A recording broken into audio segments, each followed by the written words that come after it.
برق بدا نحو المرابع يلمع فابن امرأ إذ يلمع البرق يدمع. ñu ngi leen di nuyu di leen jaajëfal yéen ñi suivre chaîne bi di Xalaat TV ñu leen di dalalaat ci seen jàngatu bés bi. tey dañu wax ci actualité ñeel bitim réew waaye actualité internationale boobile dafa am corrélation dafa laale ak benn ci suñuy force ñun Sénégal te amaana sax exploité wuñu ko dëggantaan ndax comme ni ñu yàgg di ko waxee suñu réew boo dee sëriñ rek dañuy bëgg di leen yamale ci benn mbir waaye lépp luy gestion de la cité yorinu li ñu bokk ñun ñëpp politique intérieure wala internationale jokkalante diggante réew ak réew dañoo jàpp ni daal du seen mbir dañ ci war a génn loolu nag njeexitalu idéologie bi ñu tubaab bi bàyyee la gannaaw indépendance mooy doomi daara moom ku duggul école nasaraan si dañ lay wutal limite am fuñ la yamale. ba tax na ñun suñu démarche ku yàgg suivre chaîne bi dañ ne li fi suñu mag yi bàyyi comme ndono bu weesu wàllum kiraama yeeg diine bi ñu fi tasaare yoo xam ne xam nañ ko ba noppi nekkatul débat d'ailleurs li koy firndeel mooy après des siècles ay doomi Sénégal ay xale yu ndaw chaque année ñooy dem bitim réew di jonganteel ak ñoo xamante ni jàpp nañ ne fa la xam-xamul islaam yam dafa jëli jaay ndam loolee di preuve ci li fi suñu mag yi réussir ci diine ak njàngalewu sell. gannaaw loolu ñun suñu démarche mooy dañu fas yéene taxaw ci li ñu mag yi bàyyee te mu mën a impacter suñu nekkin moo xam sur le plan politique moo xam sur le plan économique moo xam sur le plan social et environnemental. tey dafa am beneen cas boo xam ni daf ñuy jàngal naka la suñu mag yi créé woon benn politique jëm ci wàllum diplomatie jokkalante diggante réew yi jaaree ko ci pas-pas. buñ ne loolu nag xel dafay dem ci Cheikh al Islam El Hadji Ibrahima Niass Baye moom mi nga xam ni moo théorisé woon ba noppi jëmmal en 1953 liñ naan l'Afrique aux Africains doomi Afrique yi ñooy tabax Afrique boobu amaguñ woon indépendance bi Baye di wax lii maanaam gis-gisam dafa romboon Sénégal moom politique communautaire la doon visé ndax dafa xamoon ni ci mbooloo la ñu mën a doone une puissance. tey kenn ci njabootam di Cheikh Mahi Ibrahima Niass d'ailleurs moom bëggul sax ñu koy woowee xalif général Fayda Tijaaniya nee na nañ koy woowee xaadimul ummaati maanaam koo xam ni serviteur la kuy dox ci tey pas-pas gi ñu boole ñun ñëpp. loolu yóbbu woon ko ci réewu Soudan depuis presque 2 semaines ngir intervenir ci conflit boo xam ni dafa opposé ay xeet depuis lépp ñaar fukki at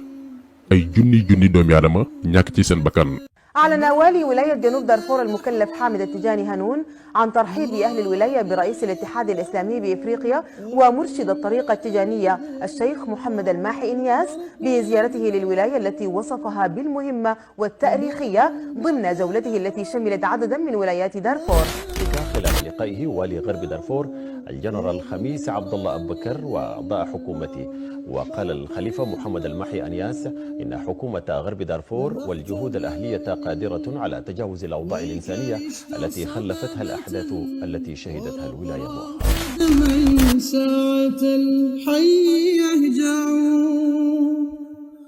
تذكر أيام الصبا وهي قد مضت ولم يبق إلا لوعة وتوجع. سقى الله أرضا بالمدينة إنها محط رحال في خرقها يرقع. li tax nag sujet bi ñor ñu mooy ñun Sénégal ñu bañ a xeeb li ñu yàlla may ndax jamono toll na foo xam ni xët-xët yeeg daw ci ginnaaw àdduna mën nañu yóbbu ba ñu réer dem di yóotu feneen leneen alors que li ñu yor amaana ñu bari buñ ci jotoon daañu ko jëfandikoo ci loo xamante ni daf leen di jariñ àdduna ak yowmal xiyaam. di fàttali ni réewu Soudan particulièrement fa féete soo jant ñu naan ko Darfour depuis des années Nations Unies di mbootaay gi ëmb mboolem réew ci àdduna bi te budget romb ay 1000 milliards de francs CFA yónnee na fa ay ndaw pour un cessez-le-feu ngir ñu teg armes yi taxul fitna ba wàññeeku. Union africaine di itam beneen mbootaay boobu réew Afrique yi intervenir na waaye teewul dafa échoué ci boobee mission. ay états voisins seeni réewu dëkkandoo jéem nañoo dox tànki jàmm mais bés bu ne jàmmaarloo yi di woy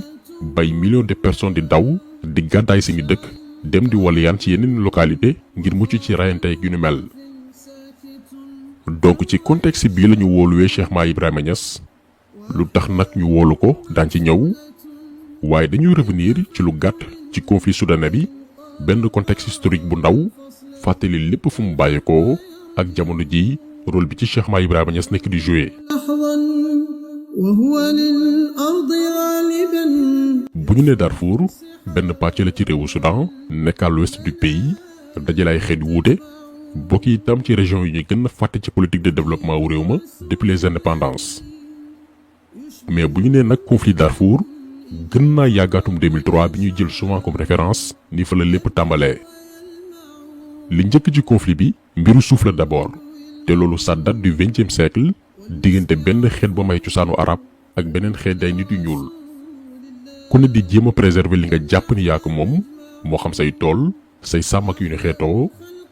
lii daan yàgg juray jàmmaarloo par exemple kenn daawul nangu sax sa moroom jël ay juram jaar ci sa suuf ndax da ngay jàpp ni dañu yàq say tool. malheureusement nag gouvernement bu Soudan mosu cee wane taxawaay gu mat au contraire booy seet ci côté arabe yi sax la ñu gën a far donte dañ koy weddi. ba ni nag pétrole di feeñee ci zone boobilee découverte yooyu gën a suuxat gën a intensifier jàmmaarloo diggante xeet yi ba presque ay junni doomi aadama ñàkk ci seen bakkan. loolee créé ay groupe de rebelles ay woy fippu guerre civile bu jéggi dayu juddu jàmmaarloo yi di gën a jël ampleur. bilan conflit bi nag bu ñu sukkandikoo ci gouvernement bu Soudan mën nañu jàppaloo bu fukki junni doomi aadama ñu ci ñàkk seen bakkan waaye yenn ci ay organisation nee nañ ëpp na ko. jàpp nañ ni lu ëpp 300 000 doomi aadama ñetti téeméeri junni doomi aadama loroon nañ ci jàmmaarloo yooyu lee. ba tey ci bilan bi 1,5 million personnes gàddaay nañ ci biir réew ma maanaam quitté seeni village dem daw làqu ci yeneen yu leen jege 2,2 millions doomi aadama quitté nañ réewu Soudan dem wuti jàmm ci yeneen réew yu leen wër ndax mënatuñ ko am seen dëkk. donc lii mooy situation bi am biir Soudan. waaye comme ni leen ko expliqué sànq moo xam mbootaay bitim réew yi ci mel ne Nations Unies Union africaine Union européenne ay ONG loo xalaat ci organisation intervenir nañ Darfour moo xam ci engagement militaire moo xam ci wàllum koom-koom moo xam ci wàllum dund mais saa yu ñu yaakaare ni buntu jàmm ubbeeku na fitna yi jugaat. léegi ci lañ jokkook Cheikh Mahi Ibrahima Niass pour une mission de paix et de sécurité.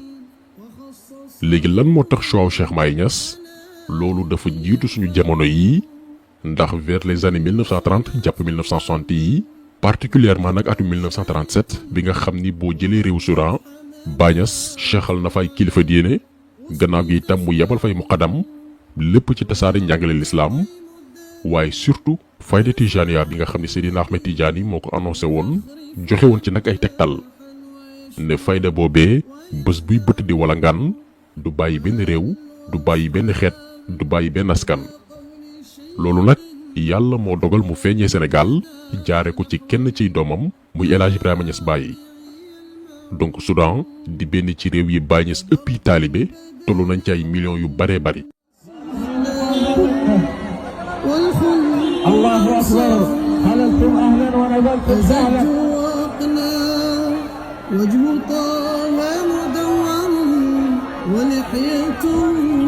الله أكبر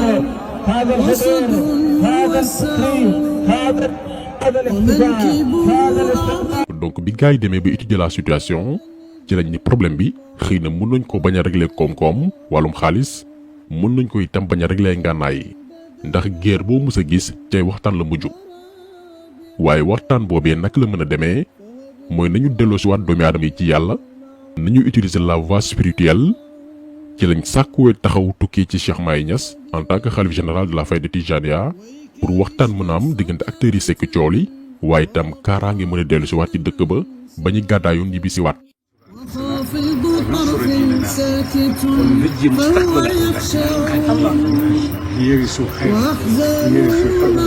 يرث علما ودينا يثق وإن قال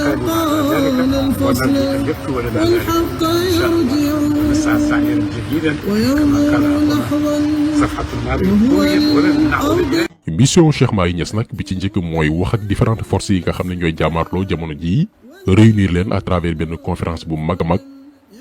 moment bii ñu def vidéo bii xalif bi jubóole na lu ëpp juróom fukki xeet yoo xam ni seeni relation demeelu woon noonu. ci voyage bi Cheikh Mahi Niass jot na itam waxtaan ak ki jiite conseil de transition bi ci réew Soudan ndax moment bi ñuy wax ak yéen Soudan mi ngi ci loxoy militaires yi ki leen jiite di général Abdel Fattah al-Burhan jot na waxtaan ak Cheikh Mahi Niass ngir ñoom it transition bi ban taxawaay la ñu war a am ngir lépp dellu si waat ci yoon. waaye liñ ci mën a jàppandeegum mooy ci gox yu bare bari ca Darfour depuis le 17 mai bi fa sëriñ bi ñëwee ñoo ngi dund jàmm joo xamante ni gij nañ koo gis ñenn ña doon xeex sax fi mu ne nii talatuñ gàddu ngànnaay ndax fexe nañ ba créer benn cadre pour acteurs yëpp mën a toog ci benn table ngir trouver solution. am nañu nangoo gum teg seeni ngànnaay yaakaar aussi taxaw pour un accord de paix définitif. déjà lii rek ndam gënu ko rëy ndax li gënoon jafe mooy réunir mboolem woy fippu yi ñi meroon ba gàddoy fetel ak ñi nga xam ne daaw bokk yoon ngir ñooñee ñëpp mën a toog fexe ba jàmmam. lii moo gënoon jafe te Cheikh Mahi Niass réussir na ko. ñu am ci nag espoir bu rëy rëy di ñaan itam mu antu ndax bu ñu parveniree ba jàmm dellu si waat Darfour l'histoire retiendra que atum 2022 bi mbootaayu bitim réew yëpp échoué bi intervention militaire yëpp tàggatembee benn doomi Sénégal muy Cheikh Mahi Niass di meññante fu Mawlana El Hadj Ibrahima Niass Baye la suñu borom jaarale mbir yi. maanaam ñun Sénégal daañu jox une bonne leçon diplomatique àdduna gépp suñu biir itam ñu xam ne yenn xeetu politique internationale yi ñuy jéggaani te maana sax dëppoowul ak ñun ndiroowul ak suñu cosaan ak suñu nekkin ak suñu dundin mi ngi suñuy loxo ñu téye mi ngi ci ndonowu suñu mag yu baax yi yàlla nañu leen yàlla fayal. kon tax solo bi tey loolu la woon ñu ngi leen di gërëm di leen jaajëfal di leen di daje incha allah beneen yoon